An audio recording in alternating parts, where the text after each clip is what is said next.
আসসালামু আলাইকুম ওরহমতুল্লাহি ওবারাকাতুহ। ভাবুন তো, যদি আমি আপনাকে বলি এই সাধারণ ও সহজলভ্য এই জিনিসটা লবণ, এর মধ্যে এমন এক আধ্যাত্মিক শক্তি লুকিয়ে আছে যা আপনি কখনো কল্পনাও করতে পারেননি। শুধু ঘরের কিছু নির্দিষ্ট স্থানে রেখে আপনি দেখতে পারেন এর পরীক্ষা, অদ্ভুত পরিবর্তন, দুর্ভাগ্যের বাধা কেটে যেতে পারে। এমনকি আল্লাহর পাকের পক্ষ থেকে সাহায্য আসতে পারে। হ্যাঁ, এটা কোনো কুসংস্কার নয়, কোনো জাদুবিদ্যাও নয়।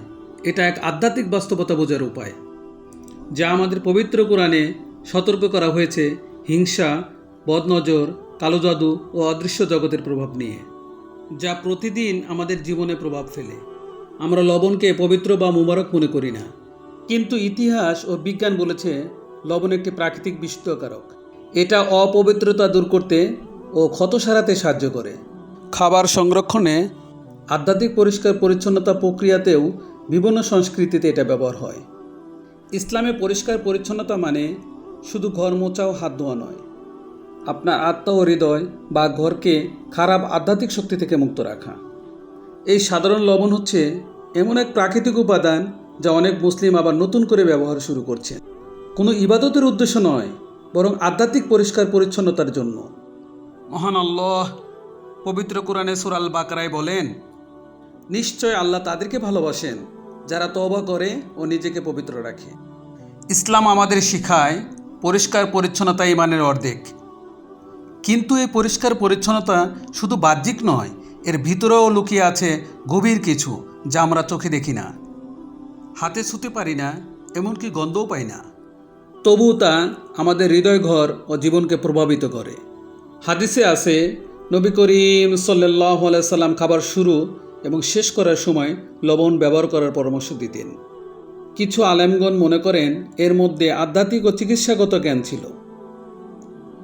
যদিও হাদিসে এর সঠিকতা যাচাই করা জরুরি, কিন্তু মূল বিষয়টি হলো মহান আল্লাহ এই লবণকে একটি বিশেষ উদ্দেশ্যে সৃষ্টি করেছেন এবং অনেক সময় এই উদ্দেশ্য হতে পারে আরও পরিশুদ্ধতা।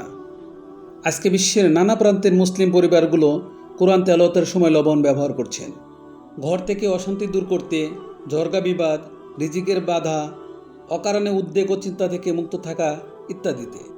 ঘরের যে 7টি জায়গায় লবণ রাখলে আধ্যাত্মিকভাবে এর উপকার হতে পারে। প্রতিটি পয়েন্ট কোরআনিক শিক্ষা, ইসলামিক হাদিস এবং বাস্তব জীবনের ঘটনা দ্বারা সমর্থিত, যেখানে আল্লাহ তার বান্দাদের ডাকে সাড়া দিয়েছেন যখন তারা সম্পূর্ণ ঈমান নিয়ে তার দিকে ফিরে গিয়েছেন। আপনি কি কখনো এমনভাবে লবণ ব্যবহার করেছেন? এখন এই সাধারণ লবণ আপনি কোথায় কোথায় ব্যবহার করবেন সেই বিষয় নিয়ে আলোচনা করবে ইনশাআল্লাহ। শুরু করা যাক আপনার ঘরের দরজা থেকেই, কারণ এই দরজাটা শুধু কাঠ বা লোহার নয়, এটা আপনার জীবন, পরিবার ও আত্মার প্রবেশদ্বার। অনেক সময় শয়তানরা এখান দিয়ে ঢোকার চেষ্টা করে। আপনার সন্তানেরা যখনই দরজা দিয়ে ঘরে ঢুকছেন তখন এক আধ্যাত্মিক সীমানা অতিক্রম করছেন, এমন এক জায়গা যেখানে আপনি বলছেন এ ঘর আল্লাহর। আর এই ঘোষণা যদি আপনি এক চিমটি লবণ আর কোরআনের মাধ্যমে করেন, তাহলে শুধু এটা মুখের কথা নয়, বরং এক বাস্তব পদক্ষেপ। নবী করিম সাল্লাল্লাহু আলাইহি সাল্লাম বলেছেন, যখন কেউ তার ঘরে প্রবেশ করে এবং প্রবেশ করার সময় ও খাওয়ার সময় আল্লাহর নাম উচ্চারণ করে, তখন শয়তান বলে, তোমার এখানে থাকার জায়গা নেই এবং তোমার কোনো খাবারও নেই। তিরমিজি শরীফের হাদিসে আরও বলা হয়েছে, যে ব্যক্তি ঘরে ঢোকার সময় আয়াতুল কুরসি পাঠ করে, শয়তান কখনো সে ঘরে প্রবেশ করতে পারে না। ঘরের দরজায় লবণ রাখা কুসংস্কার নয়, এটা একটা আধ্যাত্মিক ঘোষণা যে এ ঘর আল্লাহর জন্য, শয়তানদের এখানে কোনো জায়গা নেই। আপনি চাইলেই এই আমলকে আরও শক্তিশালী করতে পারেন। আয়াতুল কুরসি, সূরা ফাতিহা, সূরা নাস পড়ে সপ্তাহে একবার, মাসে একবার কিংবা প্রতিদিন আপনার ইচ্ছামতো পাঠ করুন। তবে মনে রাখুন, এই আমল যেন আল্লাহর সম্পর্ক সৃষ্টি করতে এবং তার উপর ভরসা করতেই সাহায্য করে। অর্থাৎ আপনার এই সকল কিছু যেন আল্লাহর সন্তুষ্টির জন্যই হয়।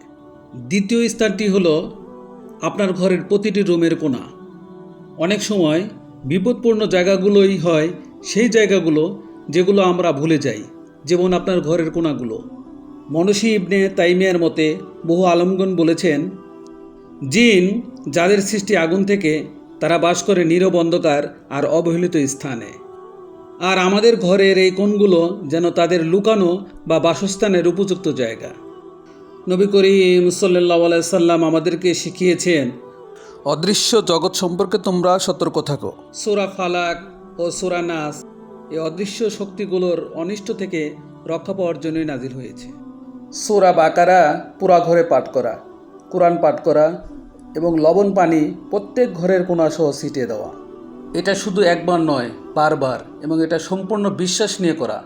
এর ফলে দেখবেন আপনার ঘরে শান্তি ফিরে আসবে, সকল প্রকার রোগবালা ও অশান্তি থেকে মুক্তি পাবেন ইনশাআল্লাহ।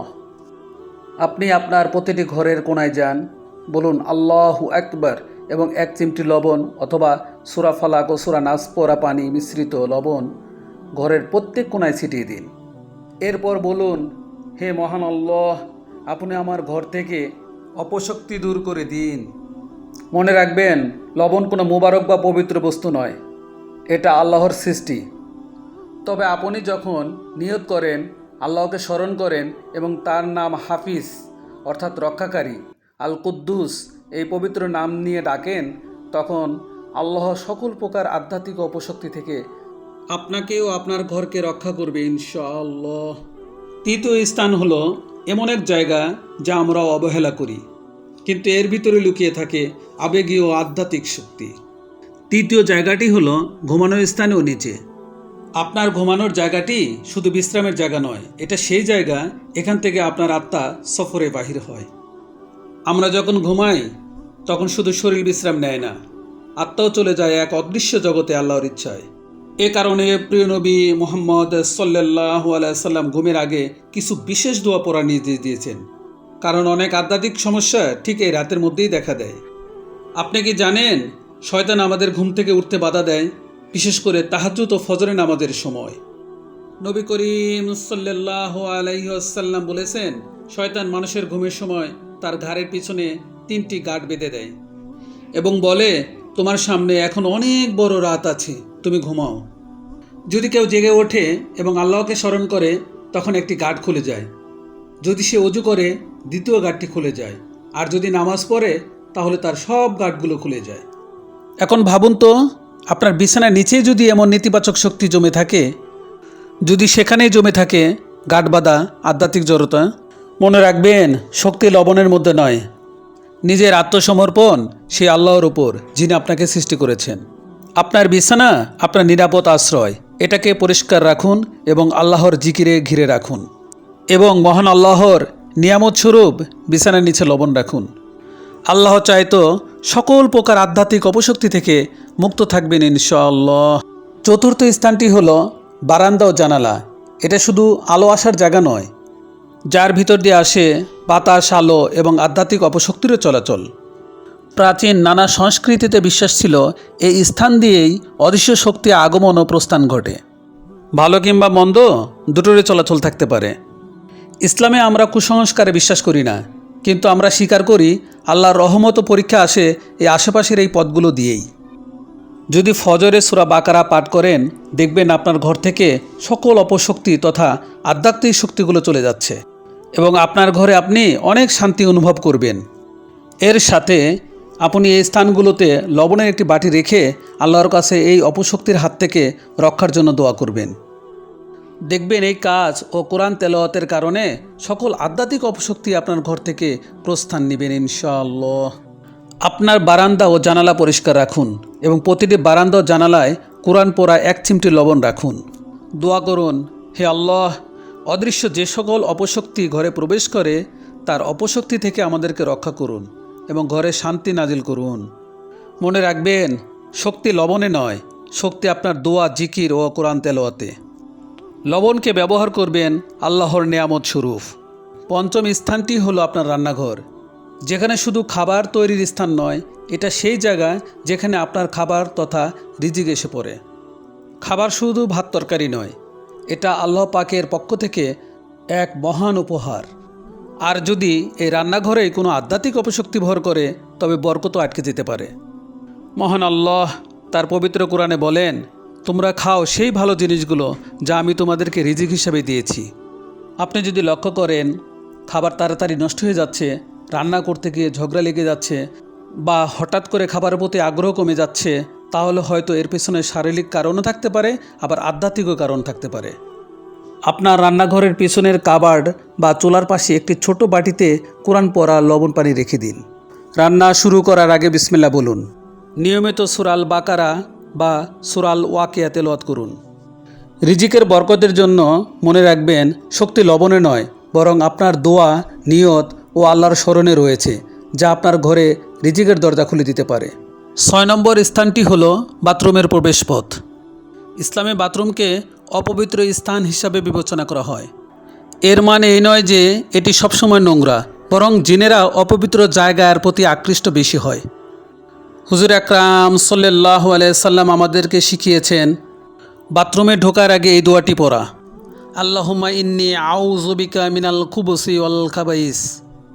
অর্থ, হে আল্লাহ, আমি আপনার কাছে আশ্রয় প্রার্থনা করছি মন্দ পুরুষ জিন ও মন্দ নারী জিনের অনিষ্ট থেকে।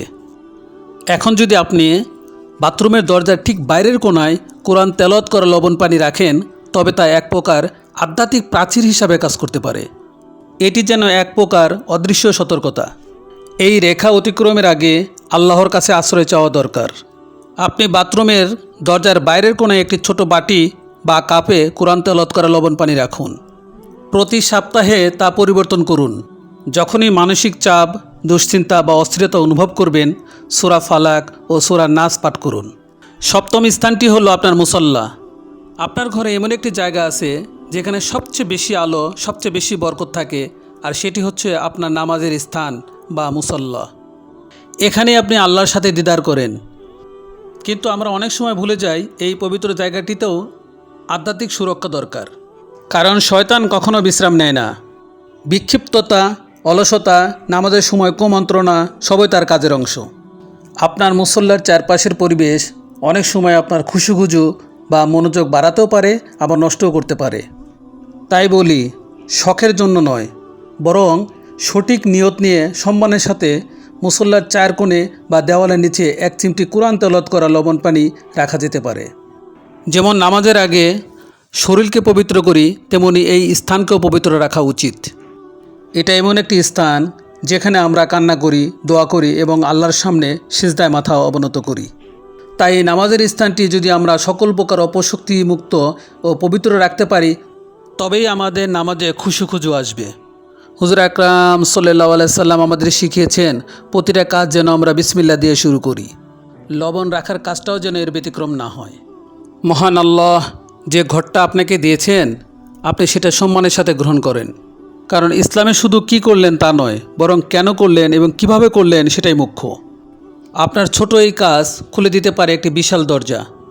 এই সামান্য একটি অভ্যাস, এক চিমটি লবণ যদি আপনার ঘরে আপনি ব্যবহার করেন, আর এটা যদি আপনার ঘরকে সকল প্রকার আধ্যাত্মিক অপশক্তি মুক্ত রাখে এবং আপনার ঘরকে করে শান্তিময়, তাহলে কতই না মঙ্গলময়। আপনার এই ঘরটি হবে সকল প্রকার ঝগড়ামুক্ত এবং আপনি আল্লাহর সাথে আরও গভীরভাবে যুক্ত হতে পারবেন। আর এই লবণ ব্যবহারে সঠিক নিয়ত ও তাওয়াক্কুল থাকতে হবে। নিয়ত থাকতে হবে, সকল কিছু পরিবর্তনের মালিক একমাত্র আল্লাহ পাক। পবিত্র কোরআনে আল্লাহ বলেন, যে আল্লাহর উপর ভরসা করে আল্লাহই তার জন্য যথেষ্ট। আল্লাহ চাইলে একটি ছোট কাজ, এমনকি এক চিমটি লবণের মাধ্যমে আপনার পুরো আধ্যাত্মিক পরিবেশকে বদলে দিতে পারেন। পরিশেষে মহান রব্বুল আলামিনের কাছে আমরা দোয়া চাই, হে আল্লাহ, আমাদের ঘরকে করুন বরকতময়, সুরক্ষিত এবং আলোকপূর্ণ। সকল প্রকার অনিষ্ট থেকে রক্ষা করুন এবং আমাদের ঘরকে বানিয়ে দিন ঈমান ও রহমতের আবাসস্থল। আমিন।